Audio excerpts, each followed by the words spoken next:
Why you lying? Oh, why you lying? Oh my God. Oh, Haley's lying. Yeah, I know I said I wouldn't sing, but it was appropriate, folks. This was a spectacular episode. Beyond the Gates 81, 10 out of 10. This was a great episode. Now, actually, I meant to get this review out yesterday, but we had a very bad but needed thunderstorm in the area. And between the dark clouds and extreme just downpour, Wi-Fi wasn't acting right, so I couldn't get the review up right away. Nor could I record because it would have been thundering way too much in the background. But this episode, holy crap, this could have been a Friday episode with how intense it was. So, man, oh man, where do I want to start? So Danny gets Haley to the hospital as soon as she could, and Danny she's insisting that she goes in the room with Haley because she is so convinced that this whole baby thing is fake. But Ashley assures her that, in terms of a miscarriage, faking one isn't easy. And she also ignores Danny's, suggestion that someone keeps an eye on her because she's not going to spy on Haley for this, what you call just a fake baby. Now, from there, Danny calls Bill wanting, him to get to the hospital as soon as she... I ain't gonna lie. If you watch Phineas and Ferb, this Danny is Candace. She's trying to bust her brothers. If you watch the show, Candace always sees what Phineas and Ferb are up to, and she's always pleading with her mom. Mom, get home right away. Mom, go to the backyard. Mom, turn around. You'll see what they're doing. But as soon as her mom arrives, it's like half a second too late, where their invention or wacky activity is just magically gone. And then she thinks her daughter's tripping. That's exactly what Danny's doing right now. She's trying to get Bill to get over to the hospital, knowing this man is on a cane. Basically, rush down to the hospital to get to Haley and then see the empty uterus on the ultrasound. Now, that's funny because, what was it, last week's episode where Haley had that slideshow and she had that ultrasound and whatnot, and people were automatically like, man, she could have bought that thing, man. That ain't real. Turns out she did. Now, we go over to the country club, and that's where Bill is right now. Martin is venting in regards to Vernon taking control of the situation. Why the hell are you upset about this? I ain't gonna hold you, Martin. You're a politician. Like, I think you should. You know what? You know what the problem is? I think Martin looks at his grandfather, the senator, or former senator, the same way Jacob looks at his father, Elon, who is the chief of police. You have this youngin in the field. Well, with Martin, it's politics. And with Jacob, it's the, law enforcement. They think that and I hate to say this, but that's the way the game is played. They think you have to have a squeaky clean record and that justice always prevails. But more often than not, that's not the case.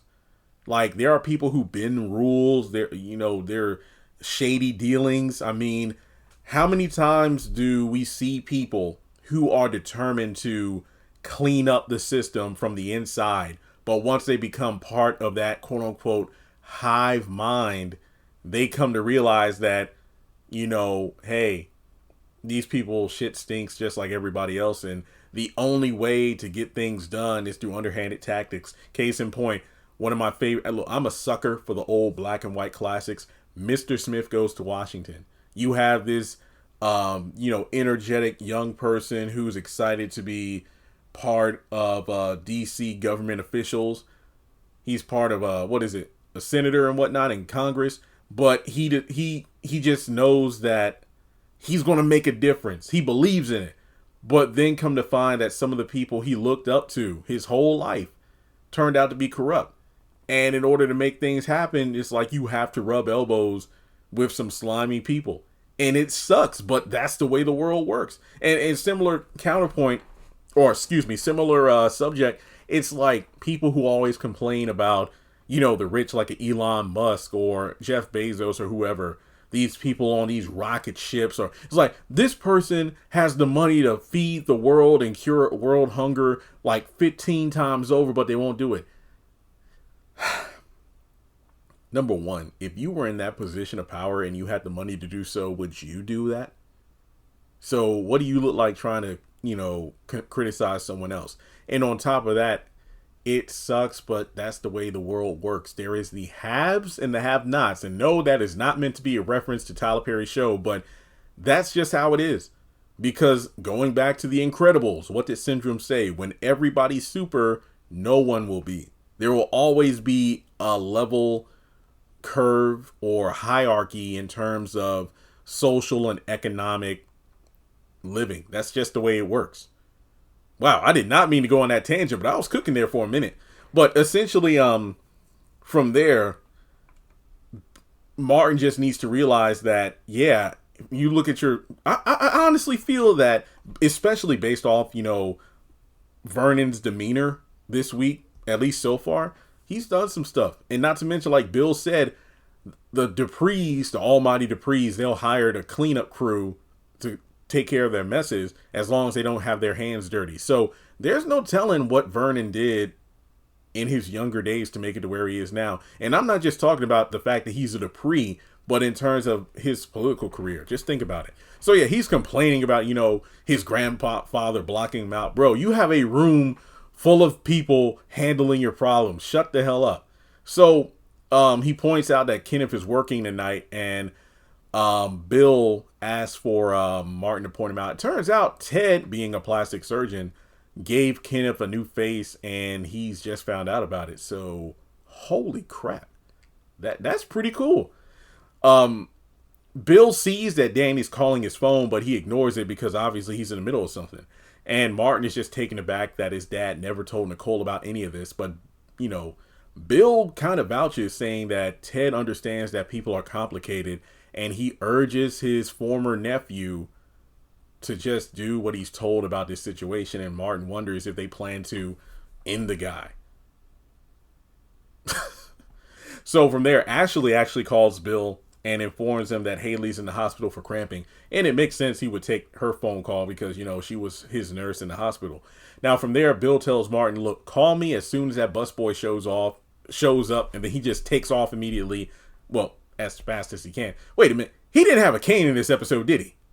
I don't think Bill had a cane in this episode. Let me know in the comments if I'm wrong about that.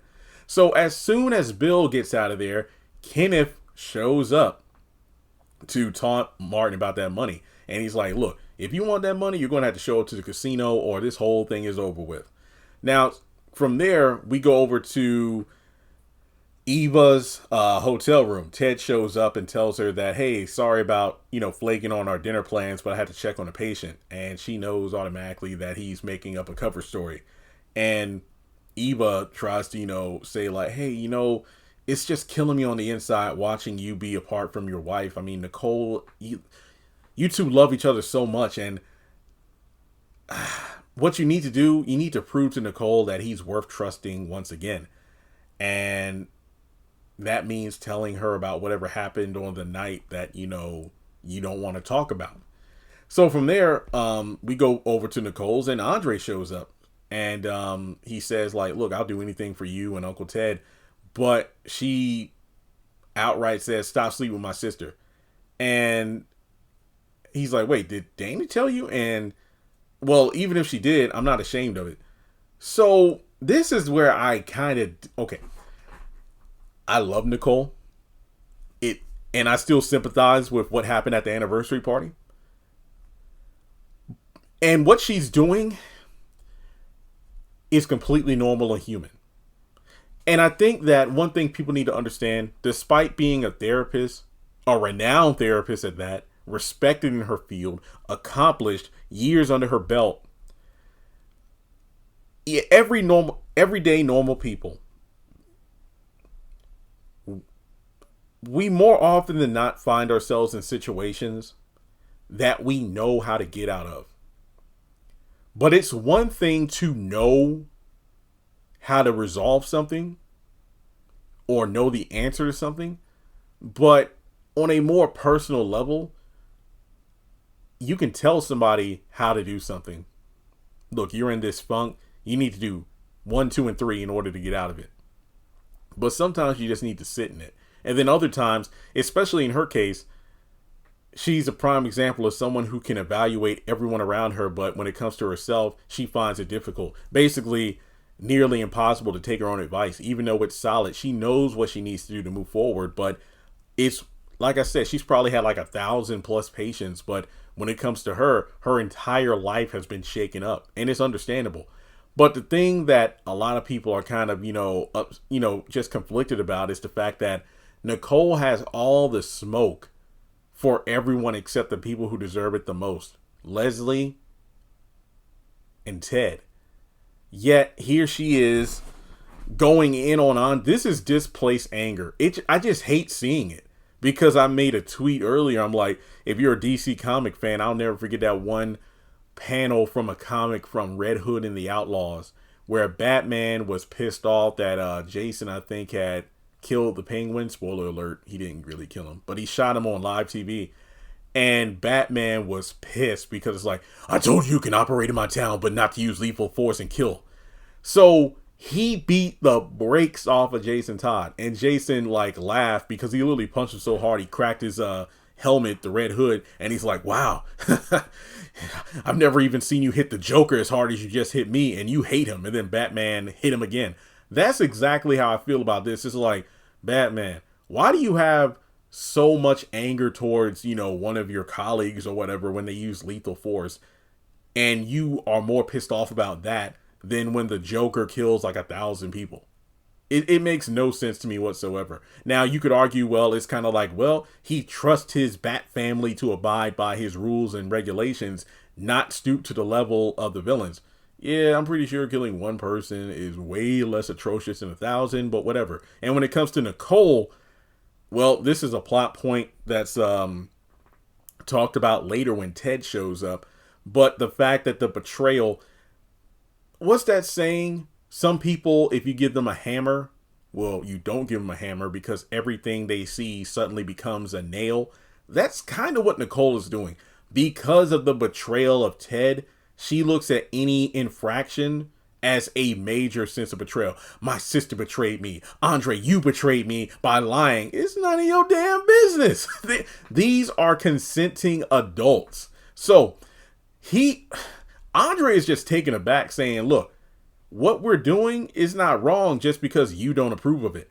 But she goes so far as to accuse Andre of taking advantage of Danny because of her fragile emotional state.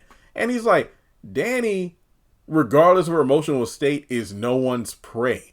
She does what she wants to. You're her sister. You should know that.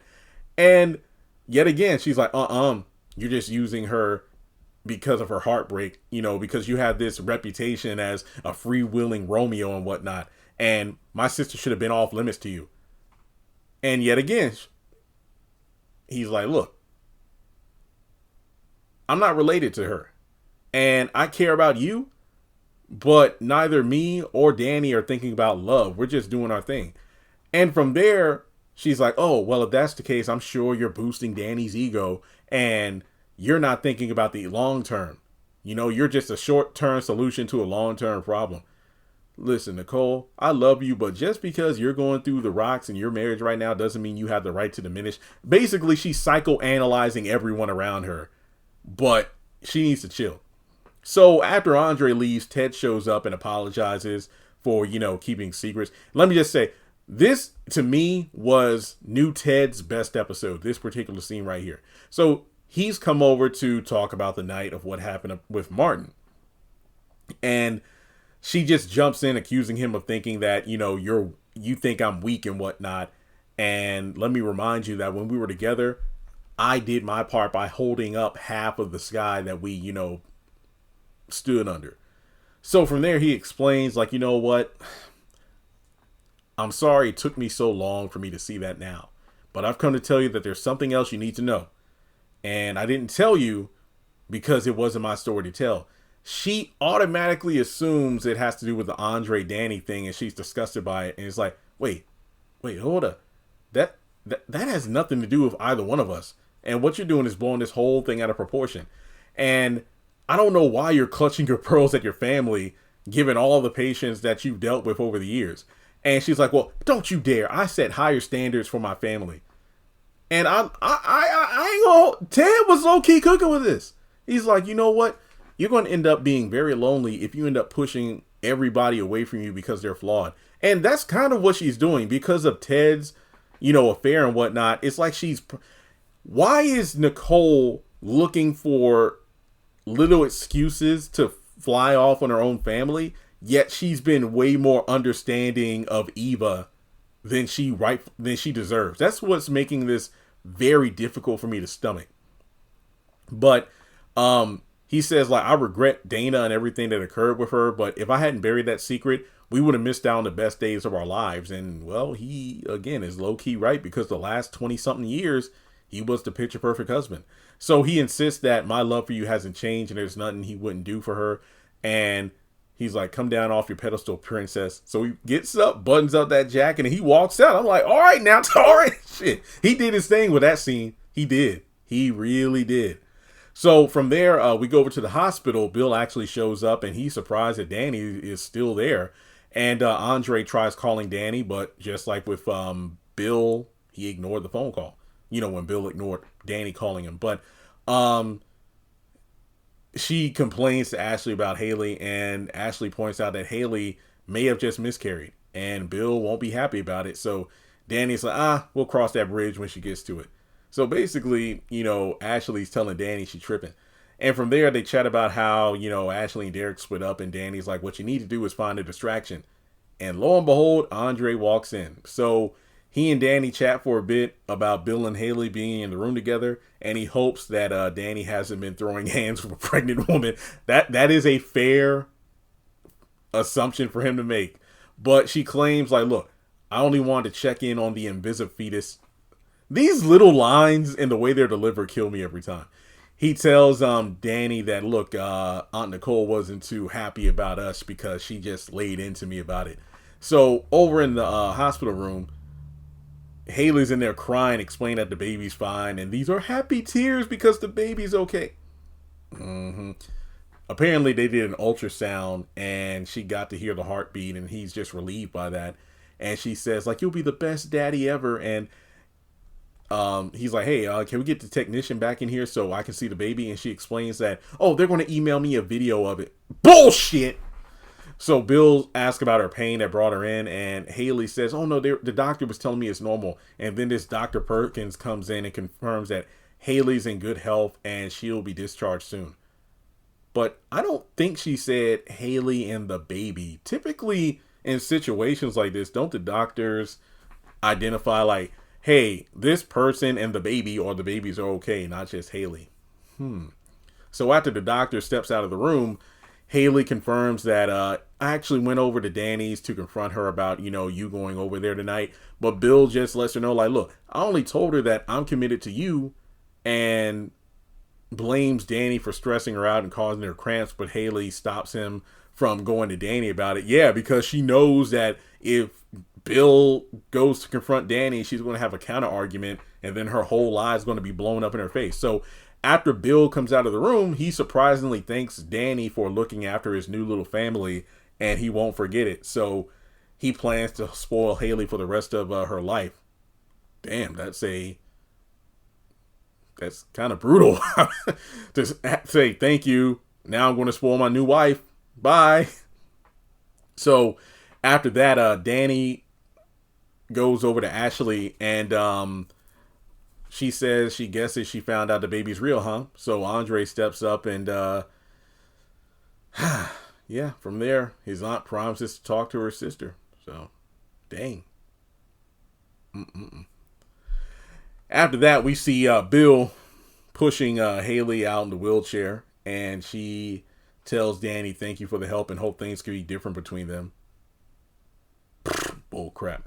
And after everybody leaves the hospital, that includes Andre and Danny, Ashley asks the nurse about, hey, where's Haley's ultrasound? And the nurse is like, oh no, she declined to have one. Lying heifer. Okay, and to round things out, we go over to Kat and Tamas, because this was the talk of the episode outside of Haley lying. But they get back to her place, and remember what Kat said in the last episode, tonight would be the night.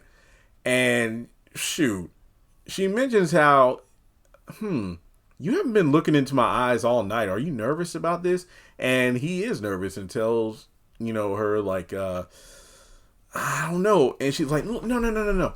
I've never felt this way about anyone before. And look, everything's perfect and I'm ready to take a dive. Isn't that a Trey Songz song? Oh, I'm about to die or ride or something like that. And I'm glad I waited for you. And they start, going at it and they're making out on the couch. But he thinks he's here. Something like, wait, what was that? And he's like, wait, can we just talk before this? And that's it's crazy when you think about it, because the last time he was over there and they just kissed once and he immediately started unbuttoning her blouse. But no, this time around, he's like, no. And look, you don't need to have sex with me if you think that's going to make me happy. And she's like, no, this is all I ever wanted. And we don't have to do anything long term. Just because we have sex is not a long-term commitment. So they start going at it again. And he's like, no, you know what? I'm sorry, I can't. And how about we go for a walk? And she's like, look, can we just have a drink? And it's like, why are you making such a big deal out of this? And he's concerned that she might have regrets. And Kat's like, look, I only regret telling you I'm a virgin because I've been waiting months for this. And I want you so much. And he's like, look, we can mess up what we have. And I can't do this until we're both sure that you are ready. So she keeps doing, her thing, kissing him, but he's like, nope, I gotta go. And I gotta admit, part of me feels like Tamas, this is on a selfish tip, because part of me wonders, what if they didn't encounter Eva at the country club that night? Because do you think Kat is only trying to have sex with Tamas to yet again secure him over Eva? And do you think Tamas is backing out of this, not fearful of the wrath of the Duprees if he screws her over, but the fact that he himself has conflicting feelings about Kat or Eva? Because I don't think Kat is really ready. I think she's only doing this because she feels like there is something going on between him and Eva, and giving up the cookie is the best way to secure her sister or half sister of not taking what's hers. So then we go over to Eva reading her, the science fiction romance novel. And she's thinking about when she was talking to Tamas about it. But she has to remind herself that, hey, Tamas isn't hers and I'll have to find somebody else. So later on, she goes up to Uptown and Tamas is there drinking by himself. And she comes up to him and she assumes he came to his senses about, Kat.